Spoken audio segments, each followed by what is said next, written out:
9 जुलाई को हड़ताल, 8 को मशाल जुलूस, ट्रेड यूनियनों का ऐलान। 9 जुलाई को रीवा समेत प्रदेश और देश में आम हड़ताल का ऐलान किया।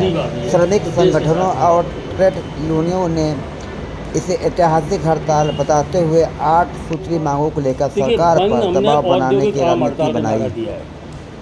अब जिन जिन देशों प्रदेशों में जैसी परिस्थिति है, जैसे मैं आपकी जानकारी में लाऊं कि लगभग 14 प्रदेश ऐसे हैं जिन प्रदेशों में पूरी तरह बंद की स्थिति बनेगी। हमारा नारा है आम औद्योगिक हड़ताल, मतलब कर्मचारी और मजदूर, आंगनवाड़ी, आशा उषा, पूरे देश में जो भी मेहनत कश है, इंक्लूडिंग पत्रकारों के लिए भी कानून था जिसको ख़त्म कर रहे हैं वो, तो ये हड़ताल करेंगे। एक हड़ताल की तैयारी के लिए पहले हमारी हड़ताल 20 मई को होने वाली थी, पर 20 मई का आपको पता है कि मई के महीने में पहलगांव में जो हादसा हुआ और पाकिस्तान ने जो साजिश की कि हिंदुस्तान के अंदर हिंदू मुसलमान का दंगा कराया जाए, पर कश्मीर की जनता ने, हिंदू मुसलमान सिख ईसाइयों ने मिलकर उसका मुँह तोड़ जवाब दिया। वो दंगा की ऐसी स्थिति नहीं बनी, पर देश में तनाव था, कभी भी कुछ हो सकता था। तो हमारे केंद्रीय श्रमिक संगठन के राष्ट्रीय नेताओं ने फैसला किया कि हमारे लिए देश महत्वपूर्ण है, हम राष्ट्रभक्त हैं और उसके साथ साथ अपनी आर्थिक लड़ाई को लड़ रहे हैं हम।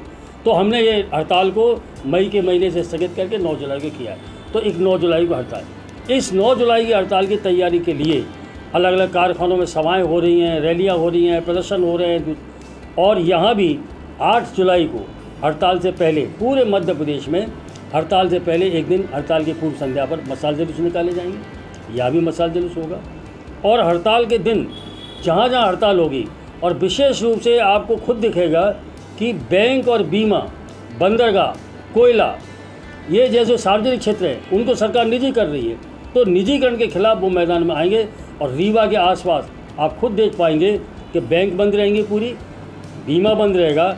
आपके पड़ोस में शहडोल है, उमरिया है, पाली है, बाकी सारी कोयला खदानें बंद रहेंगी, सिंगरौली की कोयला खदानें बंद रहेंगी। तो पूरे देश में हम लोग, जो हमारे ऊपर हमला हो रहा है श्रम संहिताओं के जरिए, काली श्रम संहिताओं के जरिए, जिसमें हमारे अधिकार सीमित किए जा रहे हैं, और नौकरी को, जो परमानेंट नौकरी का कंसेप्ट है, वो ख़त्म किया जाए। पहले स्थायी रोजगार था, फिर ठेका मजदूरी आई, उसके बाद संविदा कर्मी आया। अब सरकार ने ये कह दिया है कि फिक्स टर्म वर्कर, मतलब कारखाने के अंदर परमानेंट काम है, लेकिन आपका अपॉइंटमेंट होगा फिक्स टर्म कुछ भी हो सकता है, 15 दिन का भी हो सकता है, 1 महीने। और अब तो सरकार ने इस तरीके का प्रावधान कर दिए कि हो सकता है कि कारखानों के अंदर नौकरी पर घंटों की मजदूरी मिले। और एक नया श्रेणी आपके शहर में भी होगी, गिग वर्कर। आप कोई ऑर्डर करते हैं, सामान लाते हैं, और वो सामान लाते हैं, ना कोई सामाजिक सुरक्षा उनकी, ना कोई उनकी मजदूरी तय। तब इस तरीके से मेहनत कशों को बर्बाद करने की है, हम इसके खिलाफ संघर्ष कर रहे हैं। और भाईचारे को कायम करते हुए, एकता को बनाते हुए देश को मजबूत करने के लिए ये संघर्ष है। तो 9 जुलाई को ऐतिहासिक दिन है हमारे देश के लिए, जिसमें लगभग 28 से 30 करोड़ लोग मेहनत कर, उनके साथ में किसान भी मैदान में उतरेंगे।